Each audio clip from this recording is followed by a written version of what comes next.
The Midfielder today, requested by a viewer. I love these videos. It's great to see how his players get on and that people are curious about. Let's take a look at him.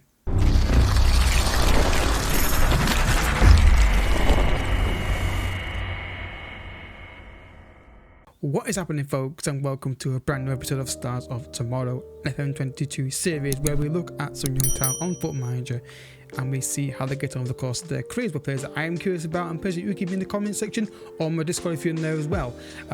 This is a player that's been requested by a viewer, Fabricio Diaz. Thank you for the suggestion. If you want to get your player featured, like I said, in the comment section, or if you join my Discord to get involved in all the things in there as well, there's a section for this series as well in there to make your request in there as well.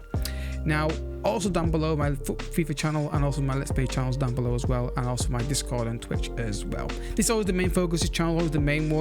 They can't go in order. This is the main focus. Then I make sure I've got content with these two. Then it goes to the third one. It's just I want to have everything that I want to record recorded, and it's just very difficult to do it on one channel. So, Fabricio Diaz is a Uruguayan centre midfielder / DM who is currently at Liverpool FC. Now, obviously, I've done the scout report for you already. Sorry, my phone's a bit. I was clear in there. Obviously, he's got a 3.5 star potential, maybe 4.5 star. His maximum potential is 160. I have set it to that because that's just, basically it's in the range of the turn of 160. So he's very consistent, works well within a team, committed player who gives his all for the cause. Great. Can play in two positions, fantastic. Cons like not want to sell mid-season and would learn language and that kind of thing. Would want to leave Manchester United. I would want to go on loan as well. Obviously, Man United is my team. I always do for the scout report. It just keeps things consistent. So tactic-wise, he's got argues with officials, okay, and brings ball out of defence. So a DM role in a progressive attacking system could work quite well. If you're playing ball from the back, you're playing a 4-3-3 like I'm doing United in my Building a Legacy series. This could be a player that could be quite good for it. He drops into that area, brings it through, it could work. His stats look well balanced. Crossing 14, which is a bit surprising for a CMDM player. But looking at his aggression, he's got 14, which makes sense with that official trait. Don't know if that's going to be a problem or not. Maybe you'll find out if you sign him. Physically, 18 years old, not to worry about there. He will get that will increase naturally a little bit. Contract information: there's no release clause in his contract. He signed a contract on the 1st of January 2021, so you can actually negotiate a deal for him. But like it says in the scout report here about Liverpool FC, they're not willing to sell him mid-season, so you've got to factor that into the equation when you're signing him or trying to sign him. But he's not overly expensive, 1.25k to 3.5 million, so he's not overly expensive, so that's not too bad. Right then, so let's see where he goes first season, or first few seasons, and how he gets on. I got a sneaky feeling he could be not an impressive player, but could be a little kind of, okay, that's a really nice solid player to maybe a gem. Let's have a look how he gets on. He's at Liverpool, bizarrely. He's gone from Liverpool FC to Liverpool. I like his consistency in his thinking there. Again, it's relatively the same stats really. Not much increase across the board, but he's a nice solid player. Passing is good, technique's good, long shots are good. He got good first touch. He's not the guru of midfielders, is he? But he's got a nice solid technical stats across the board here, and mentals are pretty good as well. He's got one new trait which he's played 1-2s, and physically he's not really got much better. Injury record is pretty damn good as well. One broken foot for 3 months in training, so that's just a freak injury. The rest seems to be quite consistent, not really be an issue massively. So how do we?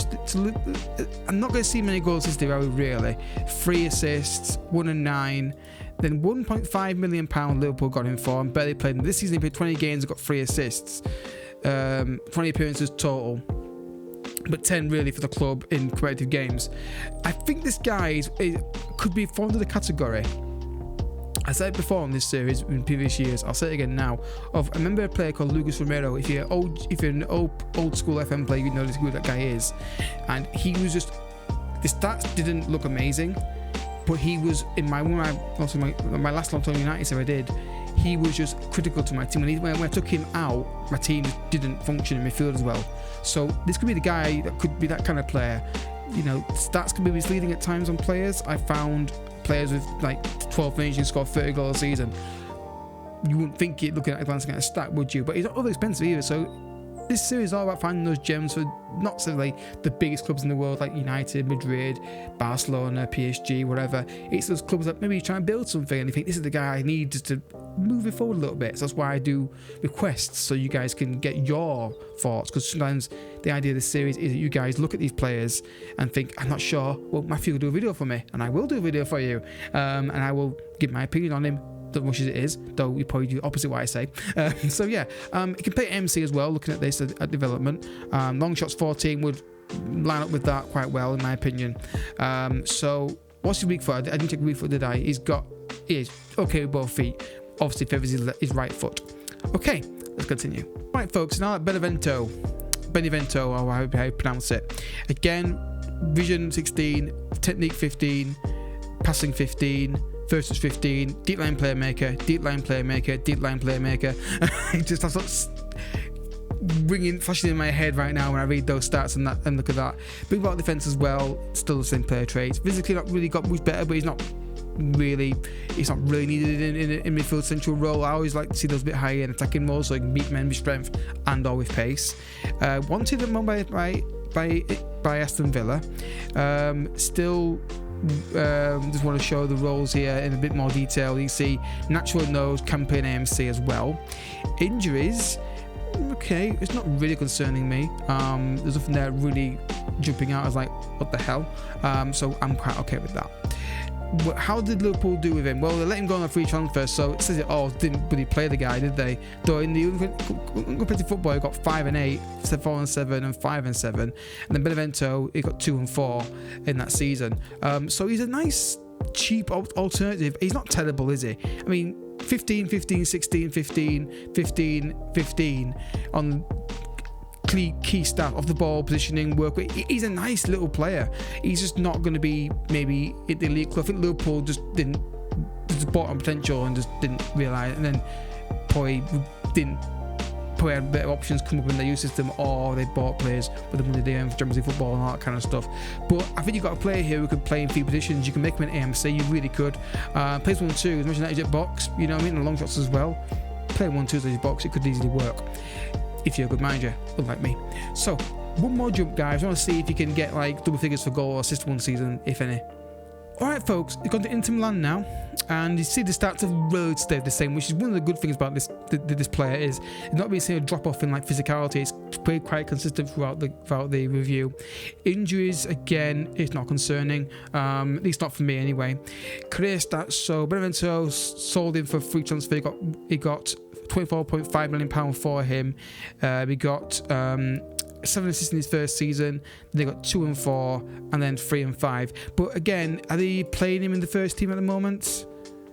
No, they're not. Where actually are they playing him? Can we actually see that, or is it midfield centrals where mostly he's playing? Makes sense. But yeah, you can make this guy an AMC. You can get him relatively cheap. He's not the best player on the planet, but definitely a part of your squad. You could definitely use him. I think obviously every game is different, so you might get more out of him than the AI's done here, but definitely worth something to have a look at if you're looking for a cheap alternative to maybe some of the giant transfer fee players we've reviewed in the past. So yeah, so if you have enjoyed the episode, I hope you have enjoyed it. Hit the like button down below. It really helps the channel out. You have no idea how much a like helps. And also subscribe if you want to see more from the channel. Down below, my other channels will be, like I said at the start. And if you've got a play you want me to look at, let me know in the comment section. These are every other day, more or less. Just give me time to sim the player and try and get the best version of him I possibly can. And yeah, and I'm thinking of making a new schedule of list of players that are currently ongoing. I did it before on like the Google Sheets thing, so I might do that soon. Provide a link for it, and then so you can guys say, okay, my player's there, and that's the date it's going to come out, so you know when it's. So rather than me having to remember to remind you when it's coming out, you can say, oh, I'll check that review on that. I'll check the page that he's done for it, and it will let me know when my video's going live. It'll also update when I've recorded it, when I've simmed it, and when I've uploaded it. So yeah, that's something I'm probably going to do again. So yeah, thanks for watching, folks. See you next time, and don't forget to hit the like button and subscribe. Until next time, thank you for watching. Bye bye.